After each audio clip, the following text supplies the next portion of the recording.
it's Karen Burniston, and I'm here with an assembly video for one of my die sets. This is die number 1020, the Christmas tree pop-up, and you can check out all of my designs at karenburniston.com. This is the card that I'm making in the video today. It is an A2 sized card, and I chose some bright festive colors. My first step is to construct the pop-up base. The Christmas tree pop-up comes with 7 individual dies, and I've placed them here on my magnet sheet, and I'm going to grab the pop-up die and the base die. Now this one, the base, is actually the trunk of the tree, so I'm going to use brown for that for today's card. And then this is the pop-up die.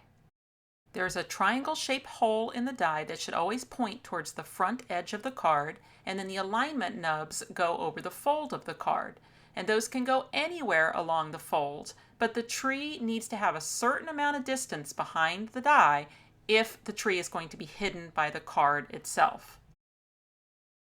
I think you can probably get away with 3 1/4, but to be safe, I'm going to recommend that you make yourself a little cheater like this just out of a piece of scrap cardstock that's 3 1/2 inches wide. And you use that full distance when you want to make cards with the star. And then you can come in a little bit to 3 inches if you're planning to make a tree card without the star on top. Card size is always your own choice, so I've chosen to do an A2 size card today, but this distance from the back edge of the card up to where the pop-up die should be will never change. So I can use my little cheater every time that I make one of these cards, and I don't have to get my ruler out and I don't have to guess. So I'm just going to tape that with some temporary removable tape just to show now that I've got the side of the pop-up die lined up with my 3 1/2 inch mark. The alignment nubs are directly over the fold. A little more temporary tape because I don't want my pop-up die to move, and then I'm going to roll that through my die cutting machine using a sandwich for a wafer thin die. Any die cutting machine will work as long as it can accommodate a wafer thin die, and I'm using a Sizzix Big Shot today. Let's take a look at what the pop-up die has done. It's just cut 2 mirror image tabs on either side of the fold, and those are sized perfectly for the tree trunk base to hold it onto the card. So let's first die cut the base. I'm going to use brown cardstock for this. And what this die does is it cuts and it scores. So I'll want to look for all of the score lines. You can see them easier on the side where the die has pressed in. So my favorite is I put my thumbnail in that fold and I fold towards my thumbnail to get it started, but then I immediately reverse it because the idea is that all of those should be mountain folds. And then that tab is used to attach it on the other side. For pop-ups, you want a good strong adhesive. My favorite is glue. I put LINECO neutral pH adhesive into my fine tip bottle, and I use that for my pop-up cards. I find that it doesn't come unstuck even in a humid climate like where I live in South Texas. And you know, the cards get opened and closed a lot. They're fun. They're pop-up cards, right? So you want to use a nice strong adhesive. But you can use tape. If you're not a glue person, you can use tape. I'm just making a pitch for glue because I really love it. Now there really isn't a front or a back to this piece. It's fine any way that it ends up. So it's just a matter of adding some glue to those tabs in the pop-up card, and then I want those tabs to be right in the corners of that base. So I can just go in there and pinch that tab into the corners, give it a second to set up since I'm using glue, and then you'll see now I can open and close that card, and that base will just lift up and flatten down. I can even give it a good press in the closed position as well. So in a second here, we're going to cut a couple big trees, and we're going to seat those down into this tree trunk base. And we're going to do that by getting access to these notches here. And the way we get access is that we take the tabs at the top, and we're going to temporarily fold those outward. See what I've done there on that first one? I'm going to go around that base, and I'm going to fold all of my tabs outward. And what that's going to allow me to do is it's going to let me seat that big tree right down the full distance of that notch.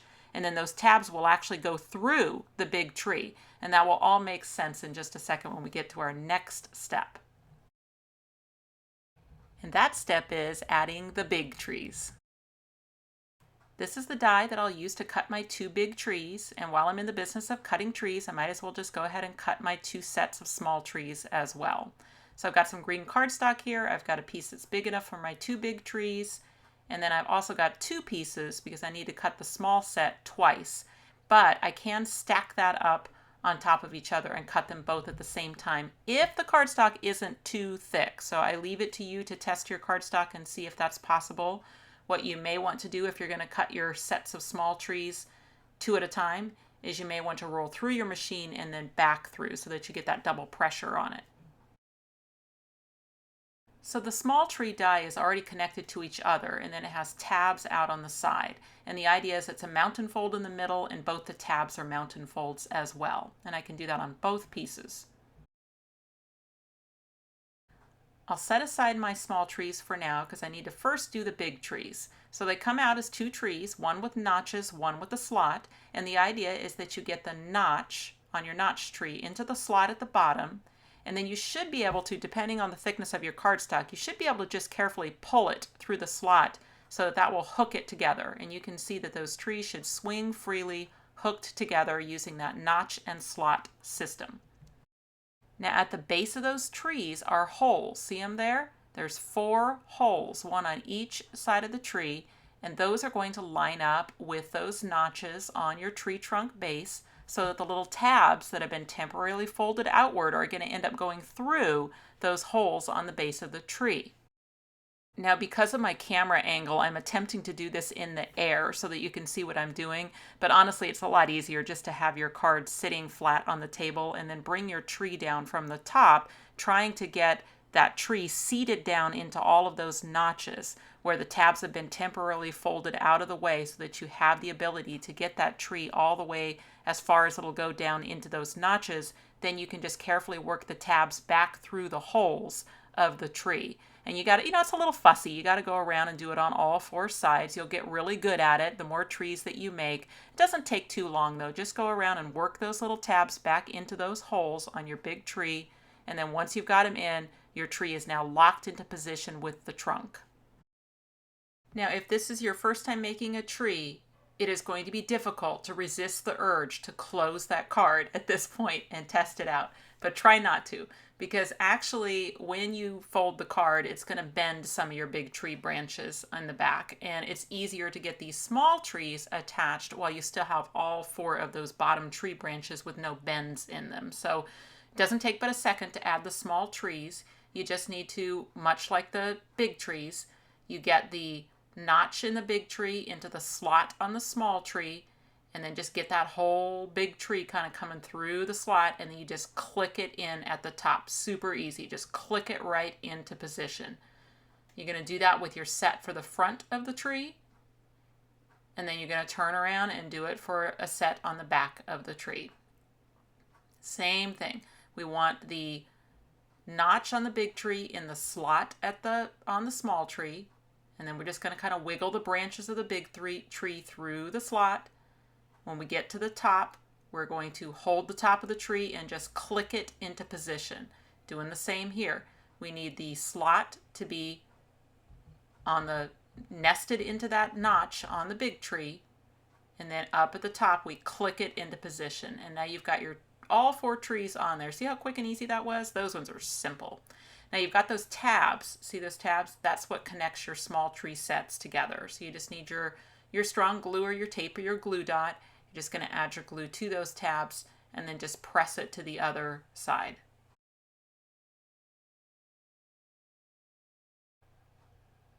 Okay, that connects those 2 trees. Then I'm going to turn it around, repeat that process. Glue on the 2 tabs, just line it up with the small tree on the other side, and just give it a press until that glue sets up, and that will connect all 4 of those trees together. Now I get to close it for the first time. And for that first time, I'm going to give it a little help. I'm actually going to squish it in from the sides a little bit and then let the card do the rest of the work. When it's in its closed position, I'm going to give it a really good press. So now let me show you where those back tree branches get bent. They're going to add a new little fold at the base of the large tree branches here and here. Doesn't bug me a bit. In fact, it actually helps with it closing nice and smoothly. But if you want to, you can cut those off right on that fold line if you prefer. I leave it to you. The die set includes some decorator dies, including a cardinal, and it has a stencil feature to be able to add the eye. So before taking the paper out of the die, I just used a white gel pen to add the eye to the cardinal. And then the star die cuts both halves of the star, And what you want to do is use the star half that doesn't have a top, so it's got a notch at the top. And that's the one that you would add just a little bit of glue to the base and add that to the top of the tree. Now there's only one tree where it can go. So, you know, when you look at the top of your big tree, you've got one where you can seat that little star half right down into the tree, and the other one, you know, you wouldn't be able to. So it's pretty easy to figure out where it goes. There's only one tree that it really fits. And then for the other half of the star, you add your glue to the base, just right next to the notch on both sides. And then you're going to slide that into the other half of the star. And now this star half is going to attach to the other big tree. So you've basically got each star half attached to its own tree and notched to each other. So that's the basic assembly of the tree and the star. You can see it folds down nicely, is hidden by the card when it's closed. Lots of ways that you can decorate these trees. It does come with that cardinal die, and it does come with a die that will cut you 4 little circles, ornaments at a time. And what I like to do is double up my cardstock underneath that die so that I can get 8 ornaments in a single cut. And I've done that for my tree today out of 4 different colors. The tree will look great using just those flat cardstock ornaments. As you see, that'll kind of keep the bulk and the weight of the card down. But if you want to, you could add some bling. So I'm going to do that here with some rhinestones that match my cardstock colors. And I'm only going to add the rhinestones to the front of the tree. No need to add them to the back and add that additional bulk. Here's an idea for how you can get the illusion of a tree skirt underneath the tree. I've cut 2 pieces of pattern paper to 3 1/4 by 5 1/2. And what I want to do first is figure out where the center of the tree is. So I'm just going to place my pattern paper temporarily on the card and with my pencil mark where the center of the tree is. I really only have to mark one side of the paper because I'm going to tape those together temporarily while I die cut. A 3-inch circle die is just perfect for the tree skirt. So I'm going to use the one out of the Snowman twist circle die set. I'm going to tape that in place and roll it through my machine. Anytime you're making a pop-up card that is meant to be viewed with the card open fully flat, you really want to have only one fold in the center of the card. And that's why you see me doing this decorator step in 2 pieces that meet at the fold. And that way I'm going to avoid trying to glue a big long fold inside a fold. I'd never be able to open it fully flat like this if I did, but by doing 2 pieces, it opens and closes all the way up to a nice flat card. And cards like this don't need much else. You see here I just added a ribbon with a bow on the left side, and on the right side just a couple more circles from my twist circle die set and a greeting from word set 3. And I always do all the decorating of the inside of my card first because anything I do then, like this brad or the ends of that ribbon, will be covered with my front and back decoration later. I cut 2 cardstock panels to 4 inches by 5 1/4, and I'll put the one that goes on the back of the card first. I just want to make sure that I avoid the hole where the pop-up is with adhesive, so I'll use my tape runner on the panel for 3 sides and the card for 1. For the front panel, I'm going to decorate it before I put it on my card. And first I wanted to show this braided ring decoration. The way I made that is I used the beaded ring from the twist circle die set and then just cut it in 2 colors and offset them a bit. So that gives that illusion of a braided ring. And another decoration is to use the large tree from the set. And now it does have all that mechanism in it, but as long as you cover that mechanism with star, trunk, and ornaments, it's just going to look like a solid tree. So that can be used on the front of the card as well.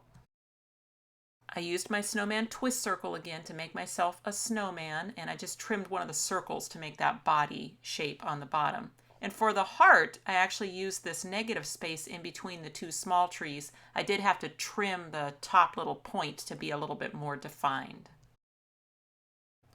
This really is my favorite way to do card fronts, which is just to do the inside of the card first and then sort of repeat the elements. You know, just take things that I've done on the inside, the same kind of colors and styling, and just make a simple lead-in to the front of the card. This is just a standard A2 size card.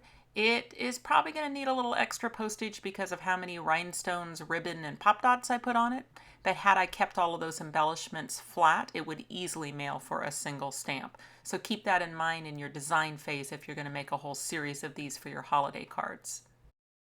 And if you use that ornament die just with some metallic and glitter cardstocks, then you can keep everything very flat.